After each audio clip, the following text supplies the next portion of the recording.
Hello everyone, Kitana here and welcome back to my channel. If you're new here, welcome to my Astro community. And in today's video, I'm going to be talking about how attractive you are based on your birth chart.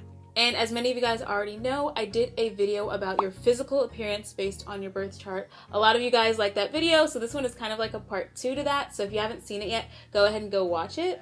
But in this video, I'm specifically talking about what makes someone attractive based on their birth chart and based on their zodiac sign. Now, if you want to find out how attractive you are based on your own birth chart, keep on watching. Now, if you aren't a part of my Astro community yet, I'd love to have you, so go ahead and subscribe to my channel. Also, if you want your own private reading, go to my website, theastrokit.com. Okay, so when it comes to physical traits and astrology, there's obviously a direct link. So when it comes to physical attractiveness, it gets more specific. Okay, so we're going to be talking about physical attractiveness, aka beauty, cuteness, whatever. So as a disclaimer, physical beauty is very subjective. It depends on the person. It depends on who you're asking, what people determine as beautiful. But generally, studies show that physical beauty is determined by symmetry, it's determined by youthfulness, as well as magnetism and femininity. So using those key traits, we can look at astrology and see how those two things correlate to each other. Okay, so the first thing that determines beauty in your birth chart and in astrology is Venus. So of course, we all know Venus. Venus is the planet of beauty. It's the planet of pleasure, indulgence. And so how it manifests for physical traits is that it makes somebody very beautiful. As I said earlier, beauty is associated with symmetry. And when you have the presence of Venus in your chart, you can have a lot of facial symmetry, body symmetry. You can have nice skin, fuller lips. Anything that's considered beautiful, Venus will give you. So with that being said, the placement of Venus matters so much. So there's a lot of places Venus can be that can make you beautiful, but the most important place is the first house. So of course, we all know the first house is our appearance, is our physical body. It matters the most when it comes to appearance. It can also be your sun sign too, but it's mostly your first house / ascendant sign. So of course, if you have a Libra rising, Taurus rising, or Venus in the first house, you are definitely attractive. And of course, if you guys didn't know already, Libra and Taurus is both ruled by Venus, so that makes you a Venus influenced person. Venus does rule your birth chart, so you might be prettier than normal, you might be above average, you might have nice skin, fuller lips, facial symmetry, you might be more feminine looking. And I'll put some examples on the screen of people with Venus in the first house, Venus conjunct ascendant, even Libra risings, Taurus risings. They all tend to be very beautiful. But of course, Venus doesn't stop there. So some other placements for Venus for attractiveness is if you have Venus in the 5th house, Venus in the 7th house, Venus in the 8th house, or the 10th house. Now, Venus in the 5th, 7th, 8th, or 10th house, these manifest differently because it's more so about magnetism. You might not be necessarily physically beautiful with these placements, but you definitely have a lot of attraction when it comes to other people. People definitely find you mesmerizing or beautiful in some way, but Venus in the 1st house is really specific because it makes you physically beautiful. And then a fun fact about Venus in the 5th is that it indicates you might have very beautiful children. If you already have children, maybe they're very beautiful. If you don't have any yet, it does indicate you will have beautiful children because 5th house is about children too.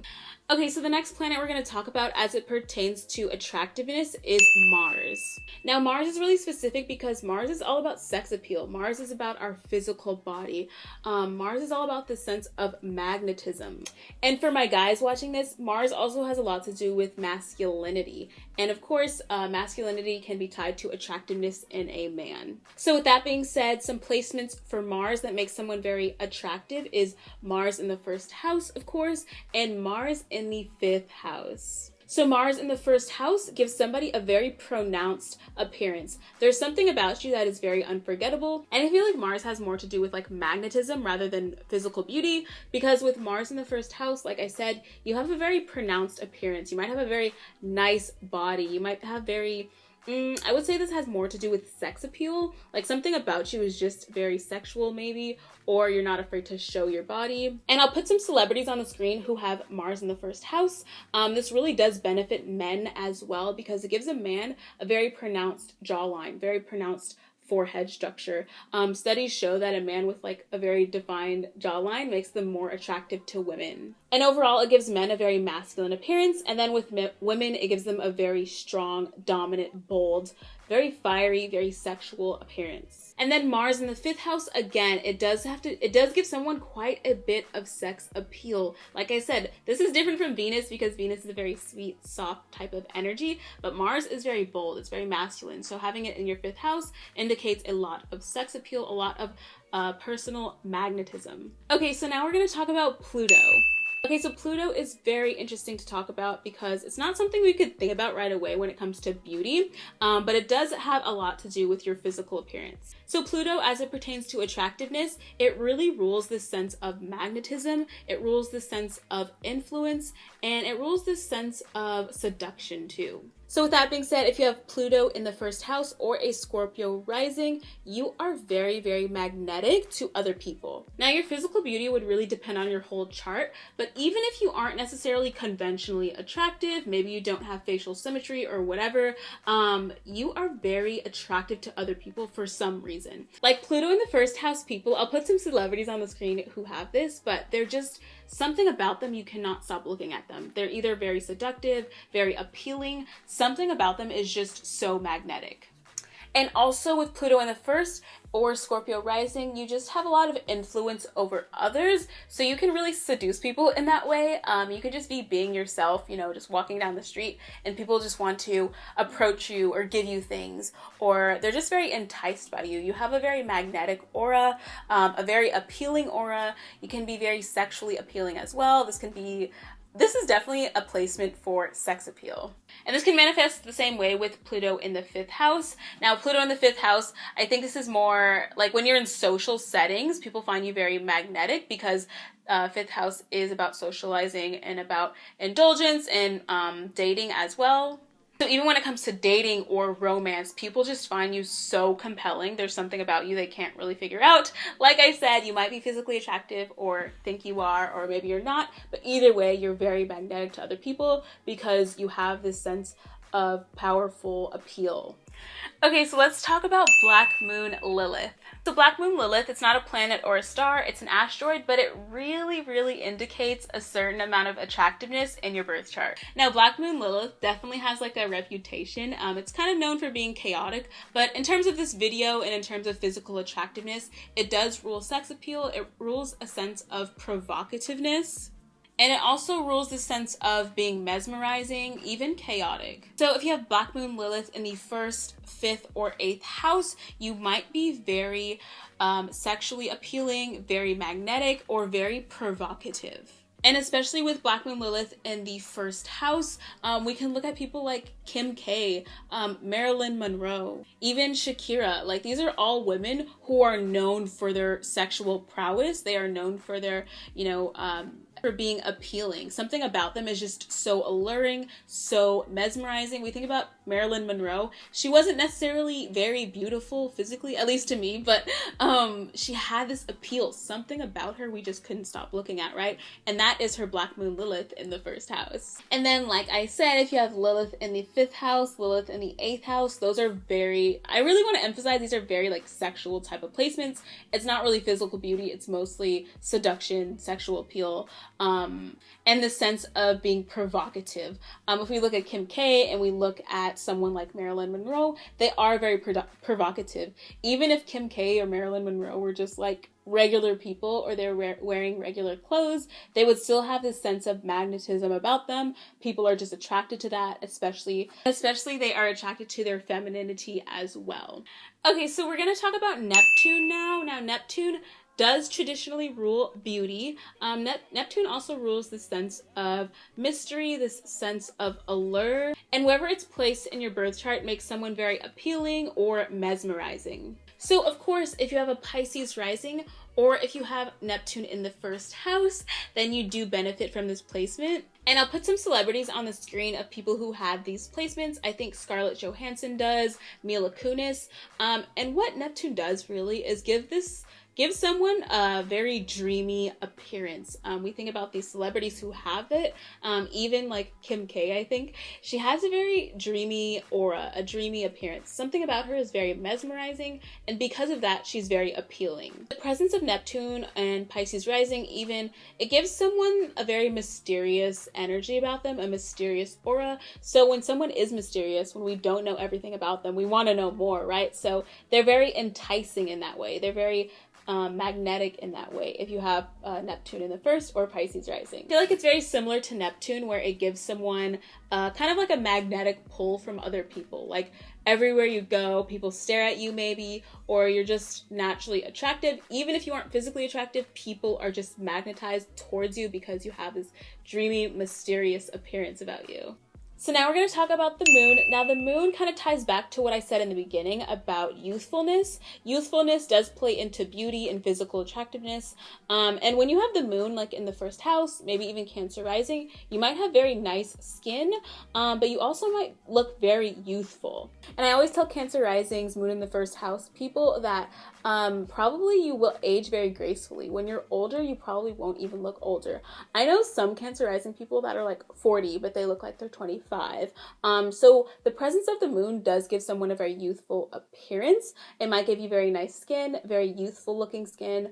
You might even have very feminine, soft features. Either way, it does give a bit of youth wherever it is in your chart, and especially if it's in the first house, it will give you that youthful, beautiful appearance. Okay, so now I'm going to talk about attractiveness in men.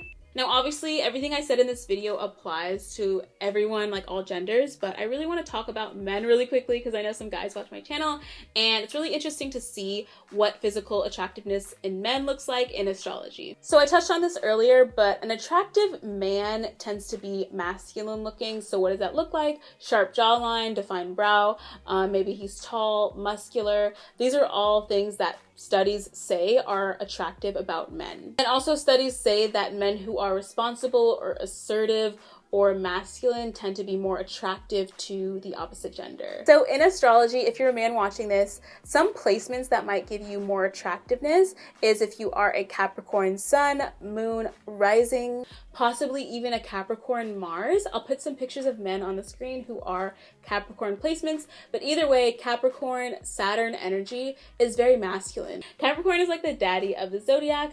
It's very mature, it's very responsible, and those kind of attributes, those traits are very attractive towards women.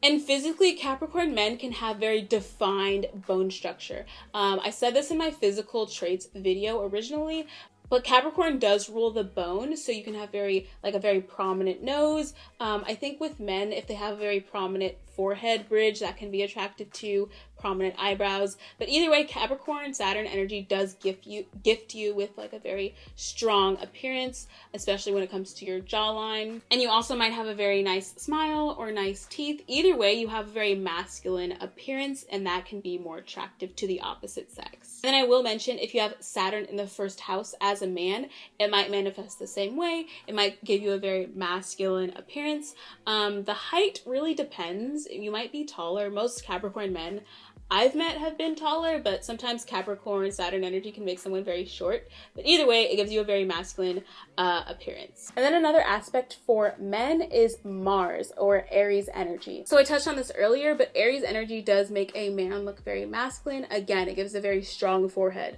strong jawline, a very muscular body. Aries men tend to work out a lot or be in the gym or be gym rats. Even if they don't work out, they have a nice body anyway. So with that being said, I'll put some pictures on the screen of some celebrities with Aries or Mars placements. So especially if you have Mars in the first house as a man, if you are Aries rising, Aries moon, Aries sun, you might have this Aries influence of looking very masculine. Also, Aries energy is very assertive. It's very bold. Aries energy overall is very masculine. So if you have that in your chart as a man, then you do look more masculine and therefore look more attractive to other women. And then of course, Taurus, if you have Taurus energy in your chart, you are more masculine looking as well. Taurus men, I would say Taurus sun, Taurus rising, Taurus Mars, even Venus in the first, it gives you a very beautiful appearance. And then I do want to emphasize this Taurus energy. I mentioned this in my physical traits video, but as a Taurus, sun, moon, rising, even if you're a woman watching this, it does give you a very strong jawline. It gives you broad shoulders. As a man, I've seen Taurus men with very masculine looking bodies, very masculine looking faces. And of course, if you have a very masculine face, then it is attractive to women.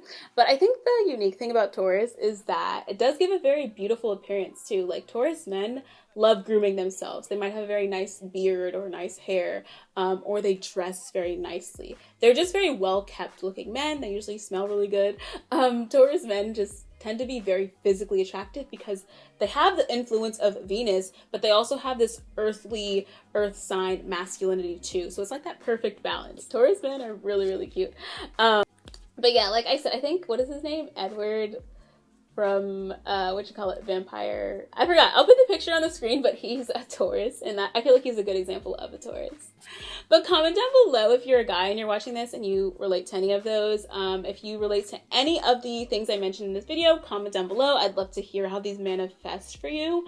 If you guys want to know more, go watch my original video about physical traits. That's still on my channel. If you want your own personal reading, go to my website, theastrokit.com. If you like this video or learned something new, go ahead and give it a thumbs up. Also subscribe to my channel. I'd love to have you a part of my astro community, and I'll see you guys in my next video.